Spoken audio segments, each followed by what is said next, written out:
En la Edad Media, el concepto de lo que es saber y aprender no tiene nada que ver, no tenía nada que ver con cómo entendemos hoy saber. ¿Sabes lo que era saber en la Edad Media? Saber en la Edad Media era poder citar a los maestros. Si tú decías, Aristóteles dijo esto, la Biblia dice esto, Platón dijo tal cosa, tú sabías. Ahora, eso no tenía nada que ver con ninguna evidencia o prueba. La idea de probar algo de evidencia era ajena a cualquier pensamiento siquiera.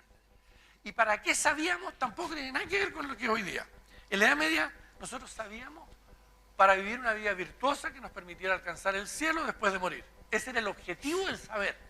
No tenía nada que ver ese saber con ninguna cosa intelectual, no, ni tenía que ver tampoco, amigos míos, a ese nivel de saber no tenía que ver con lograr más. El objetivo de tener más no estaba conectado con el saber. El saber tenía que ver con la virtud. Pasan cosas. No voy a entretenerme mucho ahí para no perder tiempo. Pero pasan cosas. Aparecen seres humanos que empiezan a decir cuestiones que desequilibran ese saber. Nuestro amigo Copérnico dijo cosas insólitas en ese tiempo. Y esas cosas insólitas desafiaban la palabra de los maestros. Por ejemplo, habló de que la Tierra no era el centro del universo. Habló de que la Tierra se movía y la gente decía, oh, ¿será un idiota? Si la Tierra se mueve, se cae todo. Piénsenlo, era obvio que no era así. O sea, en Chile se sabe cuando la Tierra se mueve. Entonces, obvio, es una locura que dijera. Pero el tipo insiste, sigue mirando el cielo, insiste, y algunos lo escuchan. Y eso produce una alteración en la historia humana, porque cuando él dice la Tierra no está en el centro del universo, esa no era un postulado meramente astronómico, era un postulado espiritual. Si somos los hijos de Dios, Dios nos puso en el centro del universo, obviamente. ¿Me siguen? Ya no era un mero postulado astronómico, era un postulado espiritual. Eso remece los cimientos de la época. Pero en fin, seguimos. ¿Y qué empieza a pasar? Empieza a pasar algo. Empieza una fascinación por el mundo material, por explicar las cosas, fuera de lo que dijeron los maestros. Oye, ¿cómo que se mueven las cosas? ¿Y por qué cuando el viento sopla pasa esto? ¿Y qué pasa si al navegar las velas... ¿Me siguen? Empezó una fascinación con el mundo material. Fascinación que seguimos viviendo. Fascinación. Todo se explica. Y la humanidad divide. Algo pasa extraordinario. Extraordinario. Se hace una división fundamental de la experiencia de la existencia. Y el mundo exterior al que me estoy refiriendo, este mundo, pasa a ser el centro de la devoción del aprendizaje. Y todo al final se explica con una célula, un átomo, con alguna cosa, una fuerza, una energía. ¿Me siguen? Todo se explica ahí. Y cuando alguien quiere hacer cualquier postulado que se salga de ese mundo, subjetivo. No sé si me siguen. La palabra subjetivo, ¿se dan cuenta cuando la pronunciamos con desprecio? Es subjetivo. Lo que importa es lo objetivo. ¿Me siguieron? Y si yo empiezo a hablar desde la objetividad, voy a cambiar el tono de mi voz en esta sala. Bueno, ¿qué es lo que empieza a ocurrir? La obsesión con el mundo exterior se apodera. Y los que empiezan esa línea que después se llama la ciencia, que son lo que se llama en ese momento la gente que vive solo de la experiencia, de lo inmediato, los empiricistas, como se les llamó, empiezan a decir, cuando aprendamos más de este mundo vamos a dominar la naturaleza. Esto está oficialmente, no es una frase mía, un filósofo de la época dice, vamos a dominar la naturaleza y cuando ella sea dominada por nosotros tendremos todo lo que queramos. Y ahí andamos, 300 años. Bueno, como hemos seguido esa línea, el mundo interior fue abandonado. Es más, la iglesia dijo, bueno, déjenme eso por lo menos para mí. Y empieza a pasar algo extraordinario, amigos míos. todo lo que tiene que ver con el sentido, el propósito, el mundo espiritual, el mundo emocional, la conciencia humana, queda fuera del aprender. La conciencia se explica así, es un fenómeno del cerebro, una producción cerebral, punto y se acabó. No metamos más para allá. Y ese abandono del alma humana, eso es lo que los trae ustedes aquí. Ya escuchamos la historia. ¿Ustedes saben cuánto dolor veo yo en la tierra? El privilegio que me dio la vida de poder trabajar con seres humanos. ¿Ustedes saben cuánto dolor confronto día a día en cada conferencia que hago? Yo he trabajado en 17 países, desde el Asia, Europa, América Latina, en Norteamérica. ¿Qué pasa con este mundo? Bueno, ese mundo nos da técnicas. Ese mundo nos ha dado cosas muy interesantes, nos dio la ciencia. Ese mundo nos ha dado progreso económico. Yo no dudo de eso, ni estoy hablando en contra de eso. ¿Está eso claro para todo el mundo? Me interesa mucho que... No estoy hablando en contra de eso. Bueno, ¿y qué constituyó en nuestro quehacer este desarrollo? Aquí aparece, voy a hablar palabras difíciles ahora. Me voy a poner importante. Pero ahí aparece, amigos míos, algo interesante. Aparece una forma de entender y concebir lo que es saber, que rompe el saber de la Edad Media, como les decía antes. Y ese saber, esa epistemología, esa forma de entender el saber y el aprender, se basa fundamentalmente en el materialismo. ¿Me siguen? Ese es el centro final. Si queremos explicar algo a última hora, amigos míos, va a ser una partícula, en alguna parte. ¿Sí? Alguna parte. O una energía, un espacio, qué sé yo. Segundo, no solo lo explicamos todo desde el materialismo. Coaches, escuchen lo que viene. Por favor.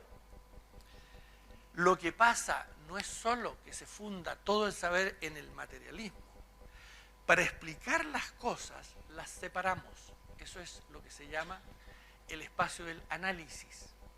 Nos ponemos analíticos. Separamos. A ver, voy a explicar esa flor. Ok, la tomo la flor, la separo del mundo y la flor está constituida por tan, tatín, tatín, tatín, tatán. Les voy a decir una cosa, eso no explica la flor. Ni siquiera se acerca. La flor, ¿han visto la magia de la flor? La voy a explicar porque tiene carbono o tiene zinc. Por favor. Sin embargo, pasamos y dejamos de mirar la flor y empezamos a separarla. La flor no existe sin ti, no existe sin otras flores, sin la tierra, sin la energía del sol, sin los vientos. No sé si estoy diciendo algo que me escuchen. ¿Saben lo que hicimos? Lo que se llama, y creamos el reduccionismo. Y el reduccionismo, amigos míos, se nos metió en el corazón. Les voy a contar algo. El coaching, la persona que tengo al frente, me dice esto me pasa porque yo hice tal cosa y pienso tal cosa. Y yo le digo, no, si hay algo que está mal conmigo. No, yo nunca hablo con un ser humano que está mal. Escúcheme, no es una forma de decir. El ser humano que tengo al frente es un ser entero, completito, que vive una historia. Y se los voy a poner simplemente para que ustedes vean. Si yo a esa persona, para entenderla, la separo de la existencia y del otro, ya no estoy hablando con ese ser humano, estoy hablando con una ficción que la llamamos un caso. ¿Me siguen? Yo no trabajo con casos y les invito a ustedes que no trabajen con casos. Y voy a poner un ejemplo porque sé que hay 11 nacionalidades en esta sala. Cuando yo trabajo con una persona peruana y me articula lo que le pasa, me lo va a articular en un mundo emocional con un tono distinto a si estoy hablando con un español. ¿Están conmigo? Pero esa persona cuando me habla cree que está hablando de un espacio original y propio que es mío. Y cuando esa persona se da cuenta que su historia, su emocionalidad, incluso su corporalidad está conectado a un mundo, dejamos de ver la flor separada. Y entonces aparece una libertad. Yo no me había dado cuenta. Es como el acento con que hablamos. ¿Por qué hablas con ese acento? Bueno, porque yo soy así. Un día me senté en la cama y dije, ¿qué acento voy a elegir para hablar? El acento con que tú hablas es un acento que hablaste porque no lo escogiste. De hecho, no lo descubres que lo tienes hasta que te vas a otro país y te das cuenta que la otra gente habla raro. Sí, yo encontré la rareza del mundo. El primer viaje que hice en mi vida fue a Panamá. No podía entender. Hablan así como no se podía hablar. No sé. Y no solo eso. Los panameños tenían tanto calor. Y empecé a darme cuenta que esos mundos generan otras miradas, otras posibilidades, otros mundos emotivos. Bueno, un coach que no ve eso está aprisionado por el reduccionismo. Lo atrapó el reduccionismo y empieza a hablar con el del frente separándolo. No hay yo sin tú, entendámoslo de una vez por todas. No hay yo sin tú, no hay. No existe tal cosa.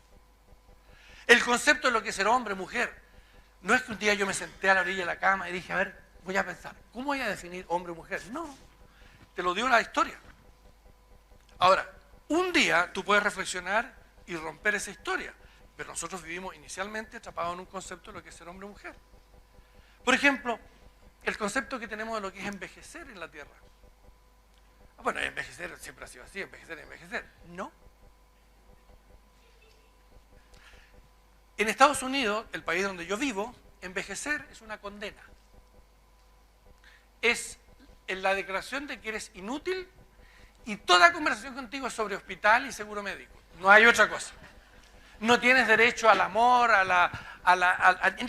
no tienes derecho a traer lo que aprendiste en la... No, ¿sabes qué? Declarado oficialmente inútil. Incluso la palabra es muy simple. Retire. Entonces, ¿a dónde me voy a retirar si yo sigo hasta aquí? Pero vayan viendo, incluso eso me lo da la historia. ¿Están conmigo? Entonces, ¿qué pasa con un coach que cae en el reduccionismo? Perpetúa el mundo en que vive el coachee porque lo separa del mundo que lo forma. Y genera una ilusión. Pero hay algo más que pasa aquí en el mundo, en esto. Existe lo que se llama el positivismo. ¿Y saben lo que es el positivismo? Es muy simple. Lo que existe es solamente lo que podemos percibir, ya sea directamente con los sentidos o a través de algún instrumento, pero eso existe. Todo lo demás son ficciones. ¿Están conmigo? Piensen eso. Eso es lo único que existe.